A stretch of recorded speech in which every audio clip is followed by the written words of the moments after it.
pariwara. Kaya ano ang mangyari? Tignan nyo, di ba? Minsan, pag may mga nagawa tayong wala sa katwiran, andun yung konsensya. Kinakausap tayo ng Diyos through our conscience.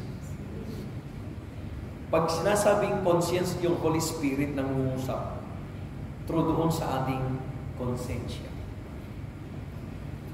Amen po? Amen. Siguro naman, nakakonsensya pa tayo. Amen. Amen. Di ba? Kapag hindi na nakakonsensya, ibig sabihin nun, kalos na yun. Wala nang nararamdaman. Di ba? Wala na. At saka yung walang nararamdaman, patay na yun. Di ba? Totoo naman yan eh. Kaya sabi doon, yung bestowing God's blessing is ganito. Ang Lord po ay nandun lagi nakatingin sa atin. Amen. Di niya hinahayaan na tayo po, piling ko'y manatili sa pagkadapa, mapariwara. Bakit? Ayaw niya tayo mapahamak. Amen. Amen po ba? Amen. Yung kanyang paningin nandun lagi. Eto, lahat naman tayo may problema. Amen. Pero tingnan niyo po, sa kabila ng problema ngayon, may hindi ka sa lapit. Amen. Amen.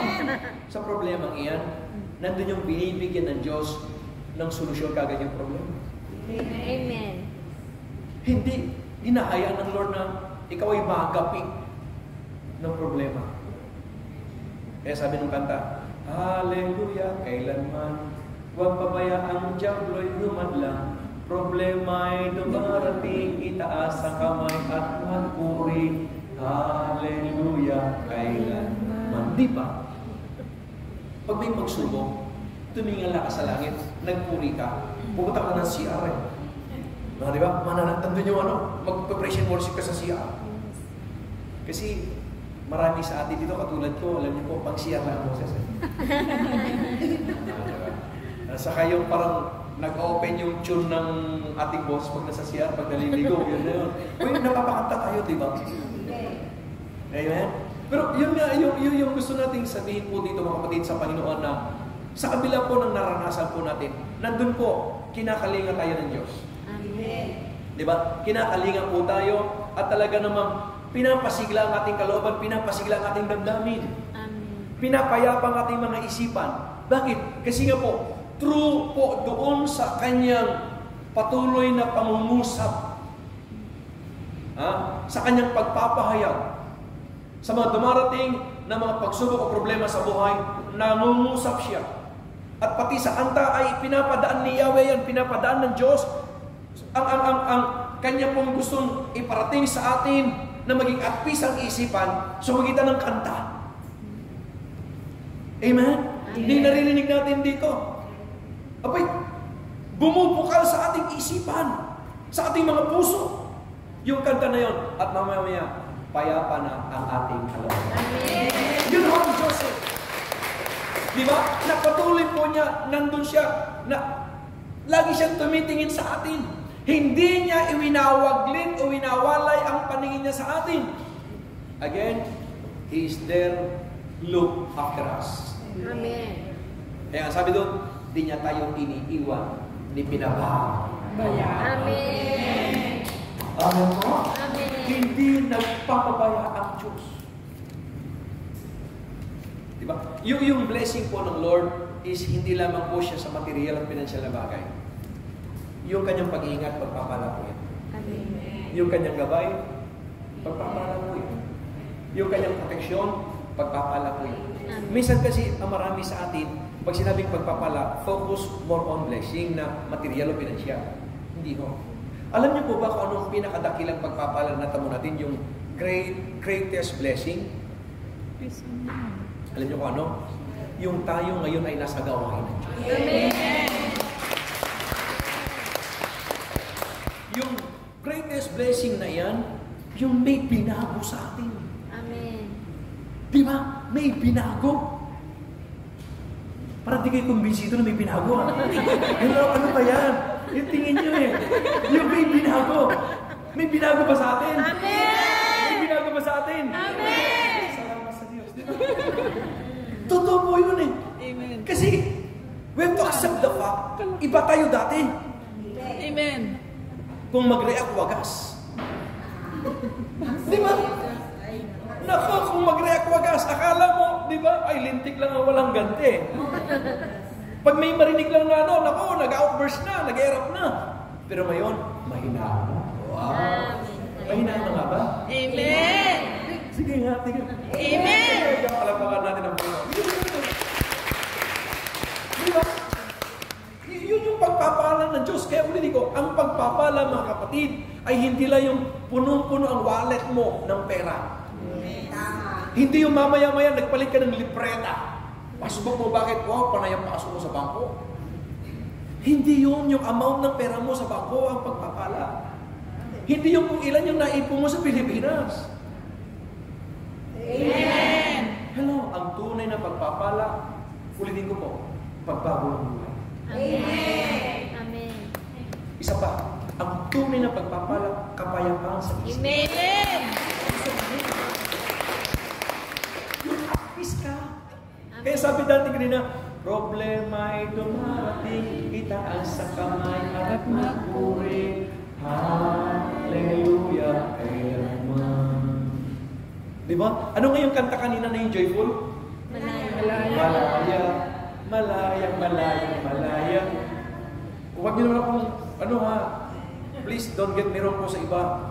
Malaya, pero parang nakakaling kamay eh. Pero ba malaya? Gano'n? Pag sinabing malaya, then, isayaw mo!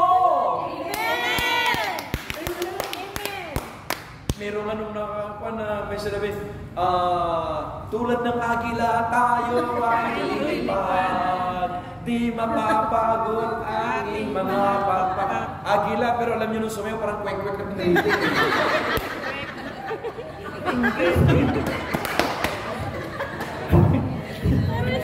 Parang yung naprito na yung kwek-kwek yung mga nagkakagano. Tulad ng agila. Ang agila kasi, yung kanyang pakpak talagang inaano niya yan. Winawagan, wagay-way ba tawag doon? Sige, whatsoever, di ba? Talagang as in, winawagaspas niya ng maigi yan, pinabagaspas niya ng maigi yan. Agila siya, kaya sa pinakamataas, pati hangin, lalampasan niya yan.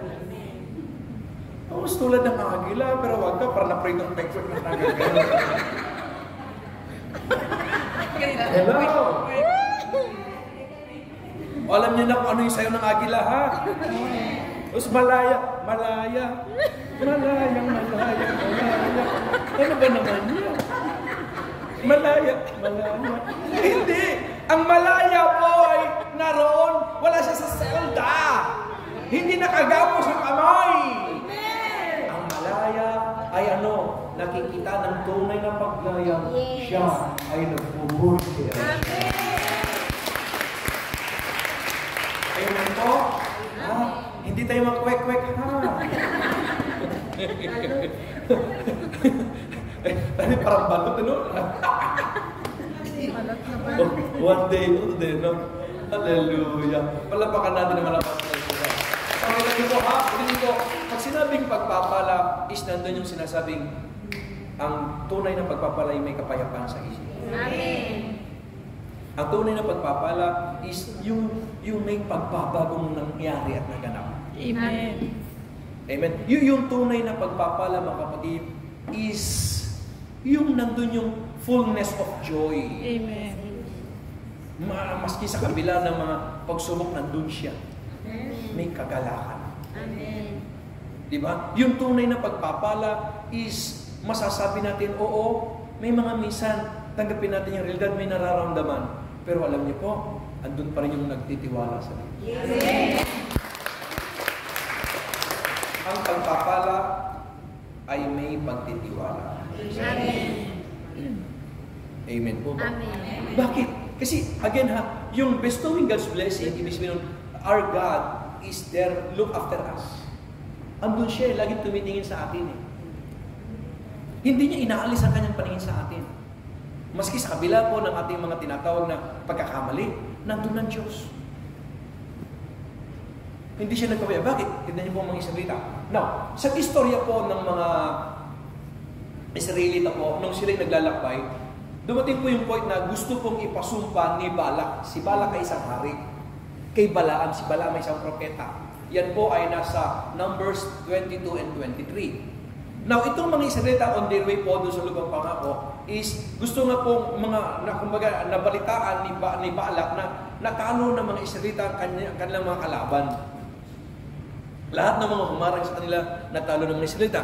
At doon po ay little bit worried si Balak. Kaya pinatawag niya itong si Propetang Balaam. At alam niyo po, ang kanyang nais is para ipasumpa ang bayan ng Israel, mga Israelita. Pero ang sabi po ni Balaam, kung ano lang ang pinapasabi sa akin ni Yahweh, yun ang aking sasabihin. Di ba? Siguro dumaan na sa inyong mga pandinig o sa inyong mga mata nung nabasa ninyo na yung isa pong yung asno, yung pong tinatawag na sinakyan ni Balaam, di ba? Is nagsalita. Nagsalita siya. Basahin po natin ito ang sabi po nito. Okay? Para sa ganun, ma-establish po natin ang pinag-uusapan po natin. Basahin po natin sinasabi ng salita ng Diyos in Numbers chapter 22. Doon, di po lahat natin ay basahin. Okay?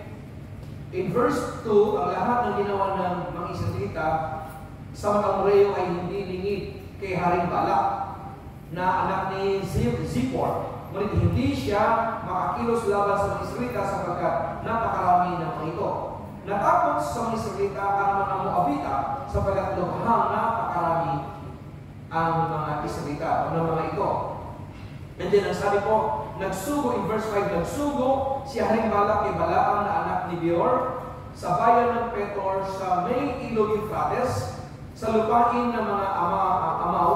Ganito ang kanyang ipinapasabi, may isang sambayanang dumarating buhat sa Ehipto, nasakop na nila ang mga bansa sa paligid namin.